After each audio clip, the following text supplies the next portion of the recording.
എന്നെ രക്ഷിക്കണം. എനിക്കൊരു അസുഖമില്ല. എന്നെ കൊല്ലം കൊണ്ടുവന്നിരിക്കുക.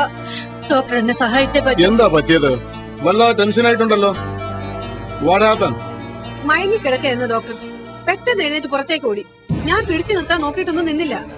സൂക്ഷിക്കണമെന്ന് ഞാൻ പറഞ്ഞല്ലേ. വല്ലാത്ത സിറ്റുവേഷനിലാ ഇപ്പോൾ ഈ പേഷ്യന്റ്. ആനിയമ്മ വരൂ. ഡോക്ടർ, എനിക്കൊരു കുഴപ്പമില്ല. എന്നെ ഇവിടുന്ന് പോകാൻ അനുവദിക്കണം പ്ലീസ് ഡോക്ടർ. എന്റെ ജീവൻ അപകടത്തിലാ. ഇവരെല്ലാം ചേർന്ന് എന്നെ കൊല്ലും. ഇതെന്റെ ഹോസ്പിറ്റലാ. ഇവിടെ നിങ്ങൾ ആരും ഒന്നും ചെയ്യില്ല. ഡോക്ടർക്ക് ഒന്നും അറിയില്ല. കഴിഞ്ഞ 14 വർഷമായി ഇവരെന്നെ മയക്കുമരുന്ന് നൽകി സംസാരിക്കാനുള്ള ശേഷി പോലും ഇല്ലാതാക്കിയിരിക്കുകയായിരുന്നു. എന്റെ മോളുടെ ജീവൻ നശിപ്പിച്ചു. ഇനി എന്നെയും കൊല്ലും. എന്റെ ഇച്ഛാനെയും കൊന്നത് അങ്ങനെയാ. ആനിയമ്മ മുറിയിലേക്ക് ചെല്ല്. എല്ലാത്തിനും നമുക്ക് പരിഹാരം ഉണ്ടാക്കാം. ഇല്ല, ഡോക്ടർക്ക് ഞാൻ പറയുന്നത് മനസ്സിലാവാത്തോണ്ടാ ഇങ്ങനെ പറയുന്നത്.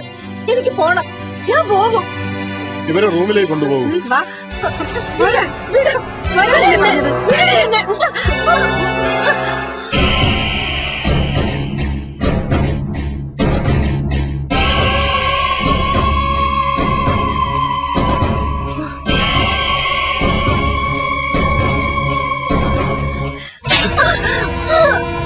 നിങ്ങൾക്ക് രക്ഷപ്പെടണമല്ലേ?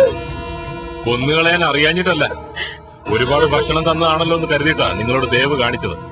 അതുകൊണ്ട് മാത്രമാ ഇപ്പോഴും നിങ്ങൾ ഈ ഭൂമിയിൽ ജീവിച്ചിരിക്കുന്നത്. തന്ന ഭക്ഷണത്തിന് നന്ദി ഉണ്ടെങ്കിൽ നീ എന്നെ ഒന്ന് കൊന്നതാ. അതാ ഇതിലും നല്ലത്. ഇങ്ങനെ എന്നെ നരയിപ്പിക്കുന്നതിന് നല്ലത് അതാ. എല്ലാത്തിനും അതിന്റേതായ ഒരു സമയമുണ്ടെന്ന് പറയാറില്ല അനിയമ്മേ. നിങ്ങളുടെ സമയം ആയിട്ടില്ല. കുറച്ചുകൂടി ഒന്ന് വെയിറ്റ്. നല്ല ഒരു മരണം.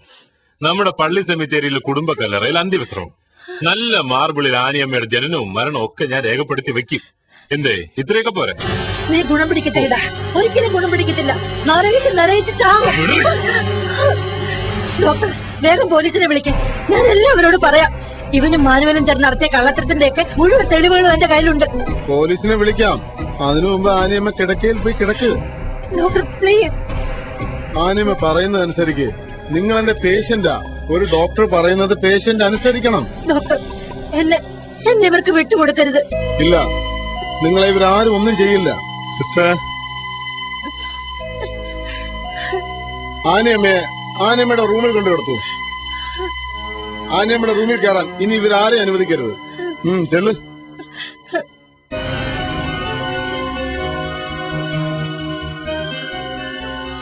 ഇതാണോ പ്രൊട്ടക്ഷൻ? അവരിപ്പോ ഇവിടുന്ന് ഓടി രക്ഷപ്പെട്ടിരുന്നെങ്കിൽ എന്താവുമായിരുന്നു? ഞാൻ പിടിച്ചു നിർത്താൻ നോക്കിയതാ. ഈ കാര്യത്തിൽ വെറുതെ ന്യായം പറഞ്ഞു നിന്നിട്ടും കാര്യമില്ല. കൈവിട്ട കളിയാ. ഡോക്ടറെ, നിങ്ങളുടെ കയ്യിൽ സ്ഥിരമായിട്ട് ബോധം കെട്ടി കിടക്കുന്ന മരുന്നൊന്നും ഇല്ലേ? സ്വബോധം നഷ്ടപ്പെടാൻ നോക്കണമെന്നാ മാനുവൽ പറഞ്ഞത്. അയാളത് പറയും.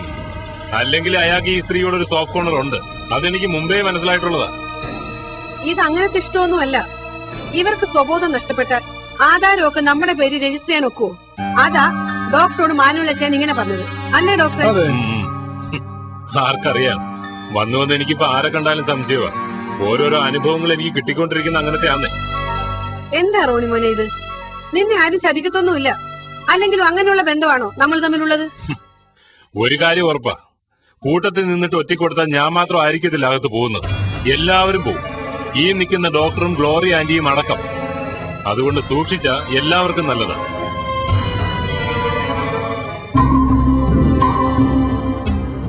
റോണി പറഞ്ഞതിന് അർത്ഥം എന്താ ഗ്ലോറി? ഓ, എന്തോന്നർത്ഥം? അവൻ വെറുതെ പിച്ചുമ്പയും പറയുന്നതല്ലേ. ഡോക്ടർ അത് കേട്ട് പേടിച്ചാൽ എങ്ങനെയാ? ഗ്ലോറിക്ക് അറിയാമല്ലോ, ഞാൻ സാധാരണ ഇത്ര റിസ്കുകളൊന്നും എടുക്കാറില്ല. എന്റെ ഡോക്ടറെ, ഈ ആശുപത്രി നടക്കുന്നതൊക്കെ എനിക്കറിയാം. ഡോക്ടർ വെറുതെ പുണ്യാളം ചമയല്ലേ? അതുപോലാണോ ഇത്? ക്രിമിനൽ കുറ്റോ? കൈ നനയാതെ മീൻ പിടിക്കാൻ പറ്റുമോ ഡോക്ടറെ? മൂന്നാറിലെ കോട്ടേജിന്റെ കാര്യം ഡോക്ടർ മറന്നുപോയോ? അല്ല, എല്ലാം സേഫ് ആയിരിക്കണം, അതുകൊണ്ട് പറഞ്ഞതാ. ഡോക്ടർ ഒന്നും പേടിക്കണ്ട, ഞാനല്ലേ കൂടെ ഉള്ളത്. ശരി.